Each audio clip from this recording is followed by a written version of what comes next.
We're going to be taking a look at the South Korean DP-51 or K5, which is the military designation pistol. Let's go ahead and clear it out. These magazines are usually going to be 10-round magazines. The magazine kind of cuts off here, and then it has a plastic mag cap right there. That way you can only fit 10 rounds. The standard magazines or full-size magazines are 13-rounders, but this is a 10-round magazine, and they also fit Smith & Wesson Model 59 or 5900 series magazines that are 15 rounds, but they do stick out of the bottom tiny bit, but they do actually work really well and reliably in these, even so far as to lock the slide back whenever the mag's empty. But pistol is cleared, no round in there. So first thing we should all take a look at is the actions of it. So this is a double action, single action pistol, but also has a third firing mode that is called a triple action or a fast action. So starting off, we'll go ahead and we will take a look at the double action. So hammer down, that's double action. Hammer back is going to be single action. And then we have our fast action, which is hammer back, and then you can actually push the hammer forward. And I don't know if you saw, but the trigger actually goes back and kind of resets as if it's double action. So what that gives you is that gives you a single action trigger pull, but with your hammer down. So that didn't take hardly any force at all to bring that back, and then you would complete your trigger pull to drop the hammer. Way easier than double action, and you also get that safety of your hammer being down and your trigger pull having that a little bit more of travel before you actually get to the firing wall. So taking it apart, pretty simple. You're going to bring it back a little bit to this notch here. That's going to be your slide catch, but it's also how you would disassemble. Bring it back there, and then you have a button right here. Might be a little bit hard to get with your fingers, but you would just push that in, and then your slide stop or barrel pin would come out from there. Then you would let off your slide, and then this whole slide will come off the rails to the front. Pretty basic stuff. You have your guide rod and recoil spring.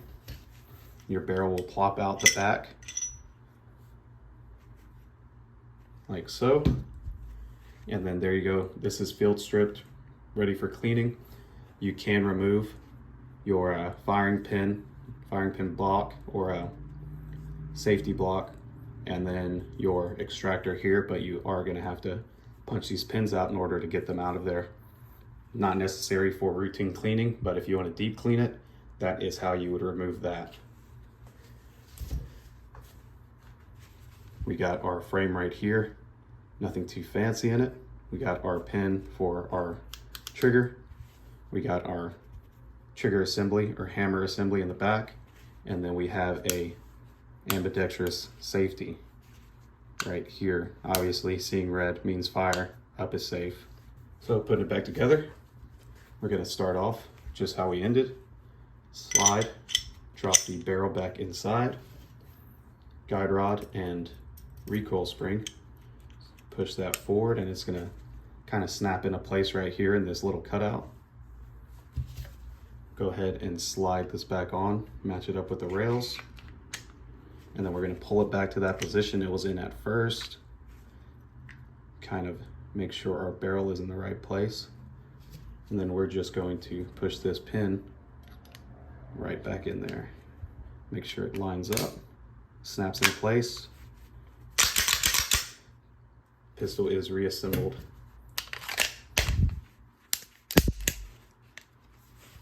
So with my experience with this specific pistol, it's been extremely reliable. It's nice to shoot because of the full metal frame.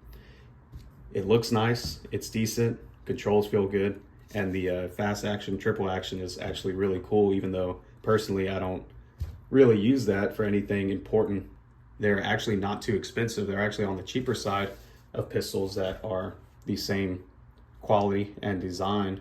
So these are usually found anywhere from $300 to about, I'd say $450, maybe $500 if they're brand new in the box. Obviously, all the prices are based on condition, anything you get extra, and whether or not the gun is functioning properly or not. But I got this for $350, and for $350, this is a really, really nice pistol to have for that price. There's other pistols around that $350 mark that are also really nice, but overall, if you're looking for a full metal frame semi-automatic pistol, this one is pretty hard to beat for the price.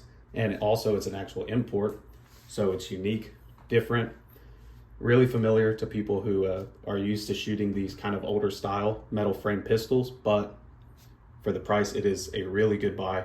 I highly recommend anyone get these pistols if they are needing one, or even just want something a little bit more unique in their collection. So that's pretty much all I wanted to talk about. Hope you guys learned something, and happy shooting.